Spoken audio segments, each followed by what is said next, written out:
не было. То есть, когда строили Спасскую башню, металлоконструкция, шатер был изначально кирпичный. Это уже вот как раз следы одного из капитальных ремонтов усиления шатра. Не исключено, что здесь могут появиться белокаменные полы. Это как один из вариантов, то есть гульбище будет облагорожено, будет восстановлена гидроизоляция полностью. Мы сейчас находимся в помещении, которое было пристроено к Спасской башне в середине 19 века. С 16 века до середины 19 века здесь была улица. Вот эта вот часть, мы видим фрагмент забутовки части крепостной стены. Белокаменная забутовка, вот где-то примерно с этого расстояния и туда шла Кремлевская крепостная стена. Сейчас по нашей нумерации это Прясло 1-2. Вот эта бойница, она располагалась уже на улице. Это в Спасской башне, там находится камера, в которой располагались пушки, ядра, и это бойница нижнего вбоев, из которой уже шел прострел. Это кладка 16 века. Вот это все у нас планируется оставить в таком виде, только все это отреставрировать и сделать как в качестве зондажа. Сделаем это под стекло. То вот эта часть лестницы, это уже начало 20 века. Это самая поздняя часть. Мы говорим сейчас о том, что сейчас ведутся в рамках подготовки к ЮНЕСКО, идут противоаварийные работы. Тут вы наглядно можете увидеть то, что это идет усиление перекрытий. Вот то, что темным цветом, это подлинные у нас тут балки перекрытия. И то, что вот светлым, это идет у нас вставки. Идут как протезы. Вот эти вот доски, видите, это накаты. Старинные технологии здесь полностью соблюдаются, то есть как было. Видите, вот многочисленные трещины на стенах. Это будут проводиться работы по усилению конструкции стен. То есть это вычинка и прокачка стен специальными реставрационными составами. Вот дымоходы, подача и выход на разные помещения. Два канала, да? Это дымоходы, да, два канала, вот перегородка между каналами. Прям наглядно видно, как это было. Вот, проходили каналы по печному отоплению. На сегодняшний день разрабатывается проект экспозиции. Это Министерство культуры этим задействовано и ГБУ «Казанский Кремль».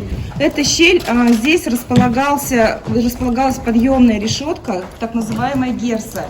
Это крепостная решетка, да, здесь стояло бревно, она располагалась между, как раз вот где-то примерно вот в этом уровне шла стена надвратной церкви, до того, как ее уже объединили. И между вот надвратной церковью и Спасской башней как раз вот располагался подъемный механизм вот этой герсы. Бревно, рычаг, и поднимали решетку. Вот это есть изначальный вход в Спасскую башню, Г-образный. И вот за этой стеной находилась первая герса, защитная решетка крепостная, и первые крепостные ворота, которые до нашего времени не дошли. Еще в этих полах мы нашли продухи, прямо выложенные из белого камня.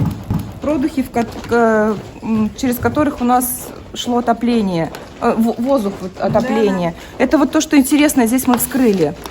Именно вот это просто вот здесь у нас следы 16 века. Как раз вот эту стену, которая принадлежала именно вот первоначальной надвратной церкви, сделать ее просто реставрацию, оставить в таком виде,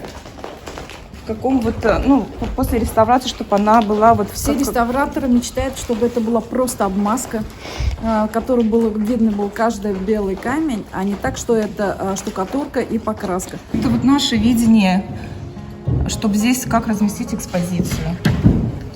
То, что стало с белокаменной кладкой за 300 с лишним лет. То есть вот это примерно состояние... Что такое белый камень? Это же известняк. Вот, видите, высеченные можно руками ее вот вытащить спокойно, вот это все. Но мы это вытаскивать руками не будем. Мы здесь вот это вот немножко дадим вот под инъекцию реставрационного раствора, и она, вот этот реставрационный раствор, он вот эти все вот эти щели под давлением, под маленьким давлением, он заполнит.